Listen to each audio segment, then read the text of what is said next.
கிறிஸ்துவில் மிகவும் பிரியமானவர்களே, ஆண்டவர் உங்களை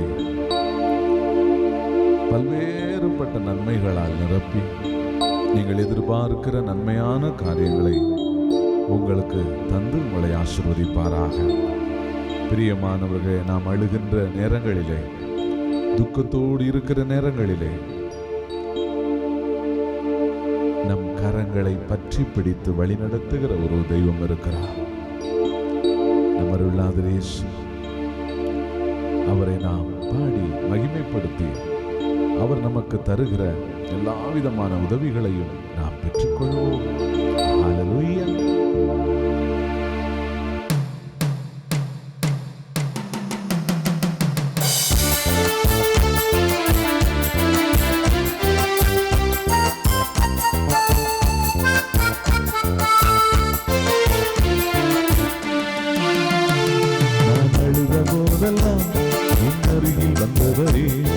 கரங்களினாலே என் கண்ணீர் துடைத்தவரே, நான் அழுத போதெல்லாம் என் அருகில் வந்தவரே, உங்க கரங்களினாலே என் கண்ணீர் துடைத்தவரே, நன்றி ஐயா, நன்றி ஐயா, ஏசையா, நன்றி ஐயா, நன்றி ஐயா, ஏசையா. நான் அழுத போதெல்லாம் என் அருகில் வந்தவரே, உங்க கரங்களினாலே என் கண்ணீர் துடைத்தவரே.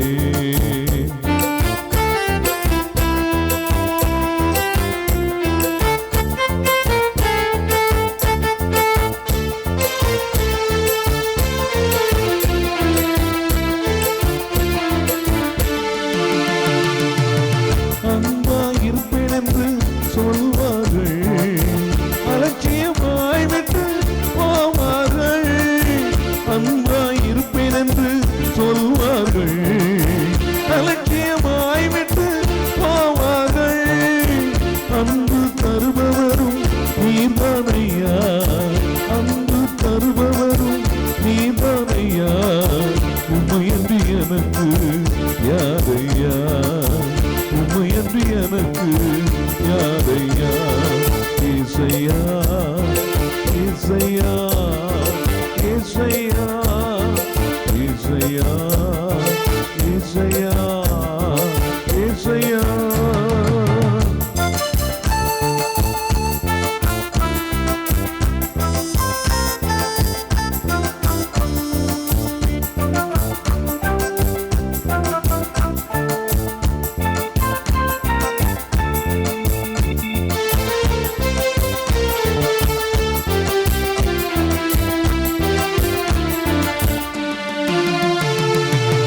உதவி செய்வேன் என்று சொல்வார்கள், உதவி தள்ளிவிட்டு போவார்கள்.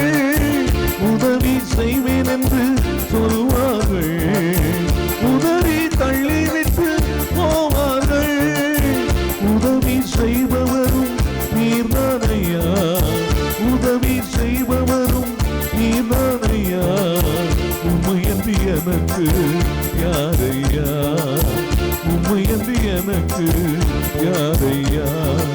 ஏசையா, ஏசையா, ஏசையா, ஏசையா, ஏசையா, ஏசையா.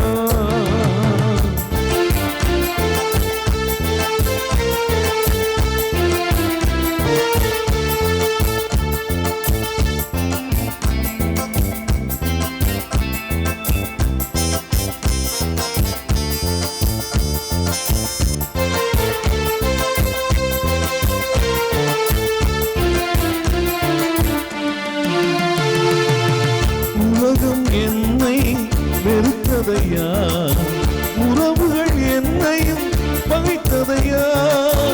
உலகம் என்னை வெறுத்ததையா, உறவுகள் என்னையும் பகைத்ததையா. வெறுக்காத தெய்வம் நீர்தானையா, வெறுக்காத தெய்வம் நீர்தானையா, உம்மையன்றி எனக்கு யாரையா, உம்மையன்றி எனக்கு யாரையா. ஏசையா, ஏசையா, ஏசையா,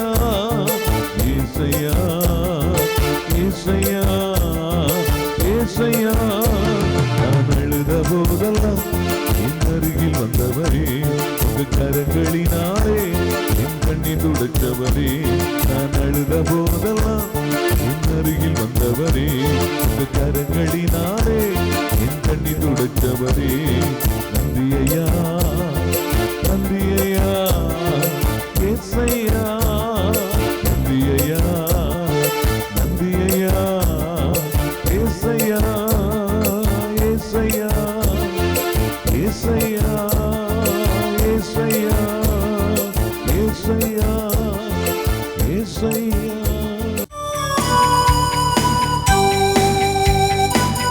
அன்பின் உள்ளங்களே, உங்க எல்லாருக்கும் ஒரு ஃபன் ஃபேக்ட் சொல்றேன்.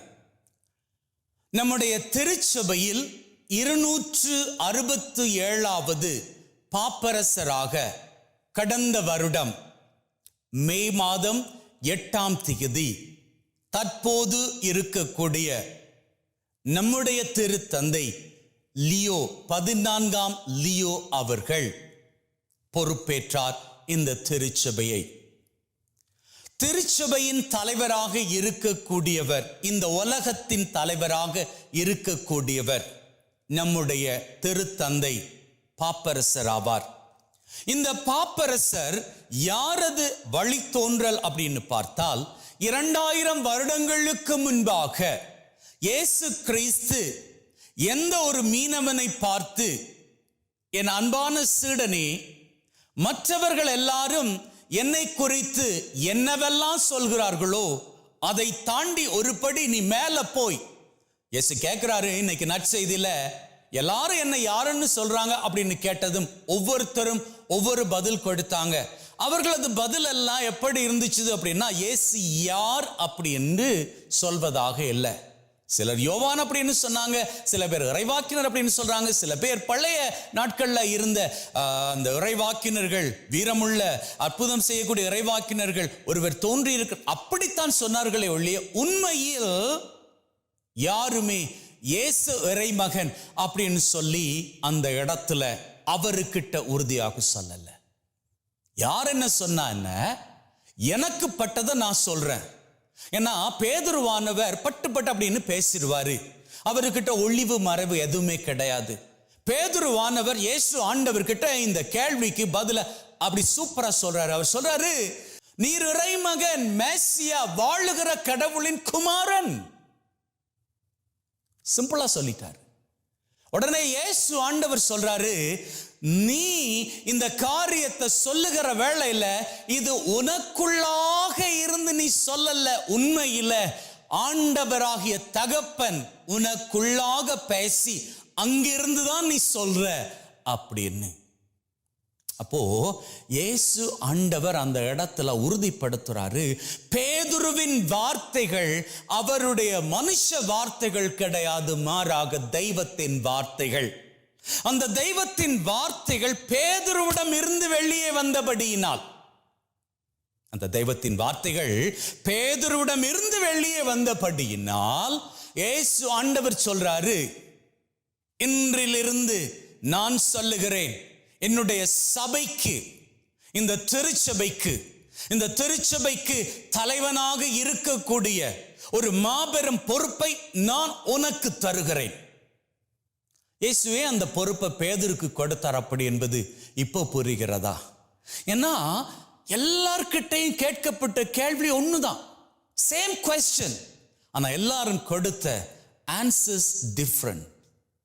எல்லாரும் கொடுத்த ஆன்சர்ஸ் டிஃப்ரெண்டாக இருந்தாலும், சில பேர் சொன்னாங்க விரைவாக்கினர், சில பேர் சொன்னாங்க பழைய காலத்துல இருக்கக்கூடிய அந்த விரைவாக்கினர்கள் தோன்றி இருக்க, அப்படித்தான் சொன்னார்களே ஒழிய இயேசு யார் அப்படின்னு யாருமே உணர்ந்து சொல்லிக்கல்ல. உணர்ந்து சொன்னவர் பேதுருவானவர், அந்த உணர்வை கொடுத்தவர் தெய்வம். அப்போ தெய்வம் பேதுருவானவர் மூலமாக பேசுகின்றபடியால் இயேசு ஆண்டவர் உடனடியாக சொன்னாரு, பேதுருவே நீதான் தலைவன், அது மாத்திரம் கிடையாது, நீ என்ன முடிவெடுக்கிறையோ அதுதான் திருச்சபையின் முடிவாக இருக்கும். And that is called the infallible authority. அதாவது பாப்பரசரினுடைய படிப்பினை எப்பொழுதும் ஆங்கிலத்தில் சொல்ல போனால் இன்ஃபாலிபிள் டீச்சிங் அப்படின்னு சொல்வார்கள். வழுவாமை தன்மை. அவர் என்ன சொன்னாலும் பிழையாக இருக்காது. அந்த வரம் அவருக்கு தெய்வத்தால் கொடுக்கப்பட்ட வரம். நீங்க யோசிக்கலாம், பேதுருவானவர் இயேசு ஆண்டவரோடு இருந்தவர். அதற்கப்புறமாக எங்களுக்கு 266 பாப்பரசர்கள் இருந்தார்கள். இவர்கள் எல்லாம் செய்துகிட்ட இந்த முடிவுகள், கொடுத்த அறிக்கைகள் எல்லாமே உண்மையில் வலுவாத்தன்மை உடையதா? அதெல்லாம் சரிதானா? அன்பின் உள்ளங்களே, இயேசு ஆண்டவரால் கொடுக்கப்பட்ட சக்தி, வல்லமை, பவர், அது ஒருபோதும் கேள்வி கேட்கப்படக்கூடாது ஒன்று. ஏன் அப்படின்னு சொன்னா, இயேசு ஆண்டவருக்கு தெரியும் நாம் மனுஷர்களாக இருந்தாலும் அந்த மனுஷ தன்மையோடு தெய்வீக தன்மை இணைகிற பொழுது அங்கிருந்து புறப்பட்டு வரக்கூடிய அத்தனை காரியங்களும் தெய்வீகமானது. நம்முடைய மனுஷ பார்வைகளுக்கு வேண்டுமாக இருந்தால் அது தப்பாக தோன்றலாம். ஆனால் தெய்வத்தின் பார்வையில் எது சரி அப்படி என்று இருக்கிறதோ அதைத்தான் தெய்வம் பாப்பரசர்கள் மூலமாக வெளிப்படுத்துவார். இன்னைக்கு இருக்கக்கூடிய 267வது பாப்பரசர் 14ஆம் சிங்கராயர் போப் லியோ தி 14 அவர்கிட்ட கூட இந்த வள்ளுவா வரம் இருக்கிறது. ஆண்டவர் இயேசு பேதுருவை அன்னைக்கு அழைத்து சொன்னாரே, நீ எதெல்லாம் கற்றியோ அதெல்லாம் கட்டப்படும், எதெல்லாம் அவிழ்ப்பியோ அதெல்லாம் அவிழ்க்கப்படும். விண்ணகத்தின் திறவுகோல் இதோ உன்கிட்ட இருக்கிறது. எல்லா பாப்பரசர்களுக்கும் விண்ணரசின் திறவுகோல் என்கின்ற அந்த அதிகாரம் இருக்கிறது. வள்ளுவா வரத்தின் மூலமாக அவர்கள் வெளியிடக்கூடிய படிப்பினைகள் மூலமாக.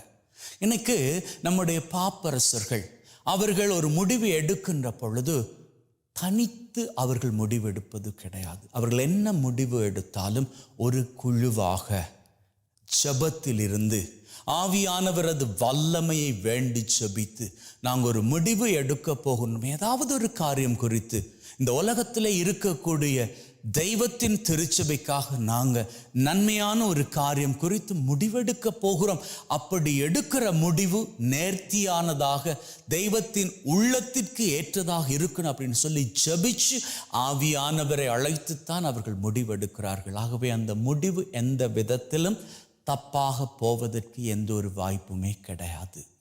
உள்ளங்களை இன்னைக்கு அதே தெய்வம் நமக்குள்ளாகவும் அப்பேற்பட்ட ஆவியானவரின் வல்லமையை கொடுத்திருக்கிறார். எப்பேற்பட்ட ஆவியானவரின் வல்லமை, எது சரி எது தவறு அப்படின்னு சொல்லி புரிந்து அறிந்து செயல்படுவதற்கான ஆவியானவர். அவரது வல்லமை நமக்குள்ளே இருக்கிறது. நாம ஒரு காரியத்தில் இறங்கணும் அப்படின்னு சொன்னா அந்த காரியத்தில் இறங்கும்படியாக நம்மை உந்தி தள்ளுவது பரிசுத்த ஆவியானவர். அதான் சொல்லுவாங்க இல்லையா, ஏதாச்சும் ஒரு காரியம் தோணுகிற வேளையிலே அதை பண்ண நாம் தொடங்கிறணும். ஏன்னா அதை யோசிச்சு ஒரு வேளையில் இதை பண்ணா இப்படி நடக்குமோ, இதை பண்ணல அப்படின்னு சொன்னா நம்ம சேஃபா இருப்போமோ அப்படின்னு நாம காலத்தை தாழ்த்திட்டு போயிட்டே இருப்போமாக இருந்தா அங்க என்ன தெரியுமா நடக்கும்? நாம அடைந்து கொள்ள வேண்டிய சிகரங்களை மிஸ் பண்ணிடுவோம். அதற்காக எடுத்த மாத்திரத்துல எல்லாம் யோசிக்காம பண்ணி எல்லாத்தையும் கவுத்து போட்டுறதா அப்படின்னு நான் உங்களுக்கு சொல்ல வரல. நான் சொல்ல வர்ற காரியம் என்ன தெரியுமா, ஏதாச்சும் ஒரு முக்கியமான கட்டத்தில் இருக்கிறீங்க, நீங்க முடிவெடுக்க வேண்டிய கட்டம்.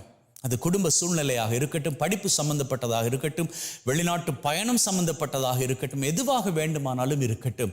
இந்த காரியம் குறித்து நீங்க உடனடியாக ஒரு முடிவு எடுக்கணும். உடனடியாக நீங்க பண்ண வேண்டிய காரியம் என்ன தெரியுமா? ஆவியானவரே, யார்கிட்டையும் பேச தயாராக இல்லை, நீங்க எனக்கு வெளிப்படுத்துங்க. அவர்கிட்ட கேளுங்க. நீங்க கேட்ட அந்த செகண்ட்ல அவர் உங்களுக்கு வெளிப்படுத்துவார், நிச்சயமா வெளிப்படுத்துவார். ஏன்னா ஆவியானவரை நம்பிக்கையோடு நீங்க அழைத்து கேட்கிற பொழுது, இயேசு ஆண்டவரை சொல்லி இருக்கிறாரே மத்தேயு நற்செய்தி 7வது அதிகாரம் 7வது வசனத்துல, கேளுங்கள் உங்களுக்கு கொடுக்கப்படும். நீங்க என்னத்தை கேட்கணும்? ஆவியானவரை கேட்கணும். ஆவியானவரே, எனக்குள்ளாக இருந்து சரியான முடிவை நான் எடுப்பதற்கு எனக்கு உதவி செய்யுங்க அப்படின்னு கேளுங்களேன். நீங்க எடுக்கக்கூடிய முடிவு நிச்சயமாக பிழையானதாக இருக்காது. பேதுருவுக்கு கொடுத்த அதே அதிகாரத்தை ஆண்டவர் இன்னைக்கு உங்களுக்குள்ள ஆவியானவர் வழியாக கொடுத்திருக்கிறார். சரியது தவறது அப்படின்னு சொல்லி அறிந்து செயல்படுவதற்கு. உங்க குடும்பத்தில் ஏதாச்சும் பிரச்சனையா, நீங்க திடீர்னு முடிவெடுக்க முடியல, ஆவியானவர்கிட்ட நீங்க அழைத்து அவர்கிட்ட கேளுங்க உடனடி. ஆண்டவரே, ஆவியானவரே, இந்த இடத்துல எனக்கு எப்படியாச்சும் முடிவு சொல்லணும், இது ஆற போட்டு முடிவு சொல்லுவதற்கான வாய்ப்பே கிடையாது. Please direct my path. என்னுடைய நாவில் இருந்து பேசுங்க. அன்னைக்கு பேதுருவினுடைய நாவின் மூலமாக பேசுனீங்க இல்லையா, அவர் என்ன அவ்வளவு படிச்சவரா? கிடையாது. அப்பேற்பட்டவரது நாவில் வந்து நீங்க உட்கார்ந்து பேச முடியும்னா, நீங்க இன்னைக்கு எத்தனையோ ஃபேசிலிட்டிஸ் கொடுத்துருக்கிறீங்க. இந்த மாடர்ன் கேஜெட்ஸ், இந்த மாடர்ன் டெக்னாலஜிஸ், இதெல்லாம் மூலமாக எத்தனையோ காரியங்கள் அன்னைக்கு இருந்தவங்களை விட எங்களால் ரொம்ப ஃபாஸ்டா செஞ்சுக்க முடியும். எங்களுக்கு அவர்களுக்கு இருந்ததை விட ஞானம் இருக்கிறதா அது தெரியாது, ஆனா அறிவு இருக்கிறது அப்படின்னு நம்புறோம். இது தலக்கணத்தின் வார்த்தைகள் கிடையாது, தன்னம்பிக்கையின் வார்த்தைகள் இருக்கிறது நம்புறோம். அப்போ எங்களுக்கு இந்த அறிவை கொடுத்தது நீங்க. நாங்க ஞானத்தோடு முடிவெடுக்க எங்க கூட பேசுங்க. கேட்டு பாருங்க, பேதுருவின் நாவு மூலமாக பேசிய அதே ஆவியானவர் உங்களது நாவின் மூலமாக பேசுவார், உங்களது உள்ளத்தில் பேசுவார். அப்படி பேசுகிற பொழுது சரியான முடிவுகளை நீங்க எடுத்துக்கொள்ள அவரே உதவி செய்வார். சரியான முடிவுகளை சரியான முறையில் நேர்த்தியான பாதையில் எடுத்து வாழ்விலே மகிழ்வையும் ஆசிரையும் ஆரோக்கியத்தையும் சிகரங்களையும் தொட்டுக்கொள்ள வாழ்த்துகிறேன். ஆமென். மாணவர்களே, எசையா 44 அதிகாரம் 21வது வசனம் சொல்கிறது, யாக்கோபே, இஸ்ரவேலே, இவற்றை நீ நினைவில் கொள்வாய். நீ என் ஊழியன், நான் உன்னை உருவாக்கினேன். நீதான் என் அடியான். இஸ்ரவேலே, நான் உன்னை மறக்க மாட்டேன். 2 கைகளையும் ஆண்டவர் நோக்கி விரித்துக் கொள்ளுங்கள். உங்க மனசுல இருக்கிற இந்த தனிமை உணர்வுகள், எல்லாரும் என்ன கைவிட்டுட்டாங்க, எல்லாரும் என்ன மறந்துட்டாங்க அப்படிங்கிற மனப்பான்மையோடு அநேகர் வாழ்கிறோம்.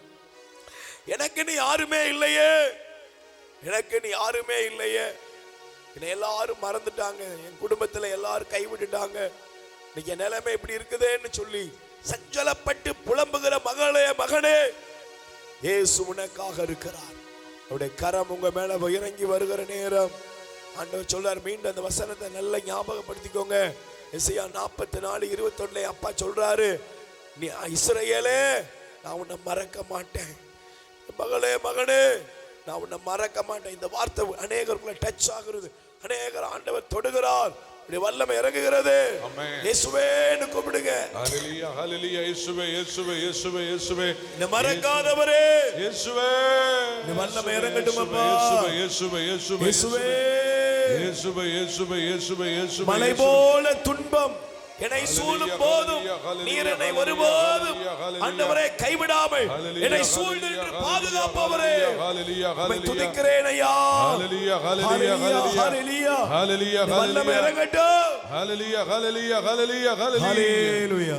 சேர்ந்து சொல்லுங்கள், ஆண்டவராய் இயேசுவே, ஆண்டவராய் இயேசுவே, எனக்குள் இருக்கிற தனிமையின் போராட்டம், எனக்குள் இருக்கிற தனிமையின் போராட்டம், மனதிலே ஏற்படுகிற மனதில் இருப்பதை விட தற்கொலை எண்ணங்கள், தற்கொலை எண்ணங்கள், வாழ வேண்டாம் என்று வாழ வேண்டாம் எனக்குள் ஏற்படுத்தப்படுகிற, எனக்குள் ஏற்பட்டு வருகிற உள் மனதின் போராட்டங்கள், மனதின் போராட்டங்கள், என் சொந்த உறவுகளால், என் சொந்த உணர்வுகளால், கணவன் மனைவிக்கிடையில், கணவன் மனைவிக்கிடையே, பெற்றோர் பிள்ளைகளுக்கிடையில், பெற்றோர் பிள்ளைகளுக்கிடையே, உறவுகளுக்கிடையில் உறவுகளுக்கிடையே ஏற்பட்ட வார்த்தைகளின் காயங்கள், வார்த்தையின் காயங்கள் ஒவ்வொன்றிலிருந்தும் என்னை குணப்படுத்தும் இயேசுவே, என்னை குணப்படுத்தும் இயேசுவே, வாழ்வதற்குரிய பலனை தாரும் இயேசுவே, பலனை தாரும் இயேசுவே. ஹல்லேலூயா, ஹல்லேலூயா, ஹல்லேலூயா, ஹல்லேலூயா, ஹல்லேலூயா.